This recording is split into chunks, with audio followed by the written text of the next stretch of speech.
Man buys $6 watch at a yard sale, has no idea it's actually worth thousands.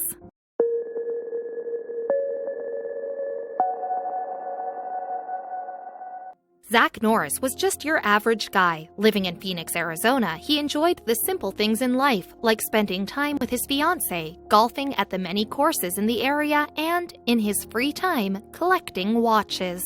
However, he never took his hobby seriously. It was all in good fun, for a while. That all changed when one day Zach purchased a watch that would change his life.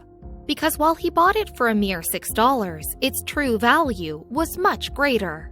Zach's interest in watch collecting began years ago when he inherited an Omega Seamaster, one of the most coveted luxury watches. Soon afterwards, he joined vintage watch groups on Facebook and began browsing yard sales and vintage shops in hopes of finding something special. Usually, he'd walk away empty-handed, as the watch collecting business is a competitive one. It's rare to spot a valuable deal that hasn't already been bought by some other discerning consumer.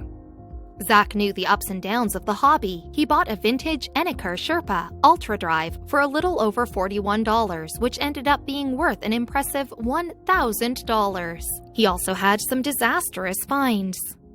On another occasion, Zach came across an Omega Seamaster 600 being sold for a mere $30. Being somewhat of a connoisseur at this time, he knew it was worth way more than this. Zach decided to take a lunch break and come back to purchase the watch afterwards. To his great disappointment, the valuable specimen was nowhere to be found upon his return. Someone else had jumped on the offer before Norris could. He learned his lesson that day never to miss out on a great deal. But by far, the best find of Zach's life came on a day when he wasn't even looking for a watch at all. It all goes to show, the best things in life happen when you aren't expecting them. It was a hot day in Phoenix, and to stay out of the sun, he decided to take a visit to his local Goodwill. Zach was searching for a good deal on a golf cart, something he'd been needing for a while. Unfortunately, he didn't find any carts that were to his liking, and was about to leave empty-handed. On his way out of the store, however, he noticed a box of loose watches and decided to take a look, just for kicks. According to Norris, most of the watches were Fossils, a relatively cheap brand, and were priced at about $15. Then, one particularly special specimen caught his eye. The keen shopper turned the watch over and, to his shock and amazement, immediately recognized what it was: a L'Ultra Deep Sea Alarm. To a watch collector like Zach, this find was incredible. He knew all about its history. The L'Ultra Deep Sea Alarms, or DSAs for short, are a rare line of luxury watches. So rare, in fact, that less than 1,000 were manufactured for sale in the US. But even more impressive than their scarcity is their unique functionality. DSAs were among the first watches made for deep-sea divers to be able to use alarm technology underwater. Zach was overjoyed he had found a true treasure, and to make matters more fortuitous, Goodwill was selling the piece for only $5.99. Zach walked out of the store, thrilled with his purchase, but he still wanted to take it to a watchmaker, just to make completely sure he was correct about its true value. This would lead to an even more incredible discovery.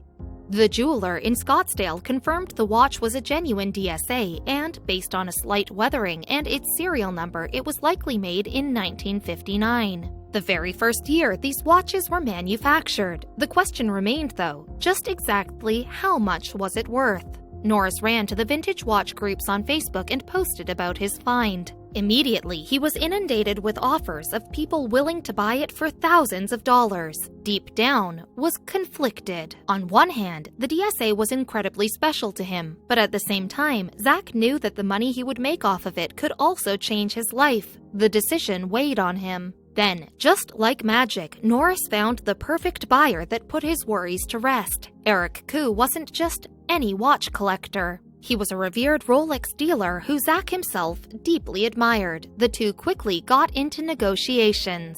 Eric explained that he already owned a DSA, but his was in such perfect condition that he didn't feel comfortable wearing it around in public. He knew Zach's slightly less pristine edition would be just what he needed. Still, the seller had some stipulations. For one, he wanted an Omega Speedmaster professional watch from Eric along with $36,000, but more importantly, he wanted to deliver the precious watch in person. He met his idol in San Francisco, where he received another huge surprise.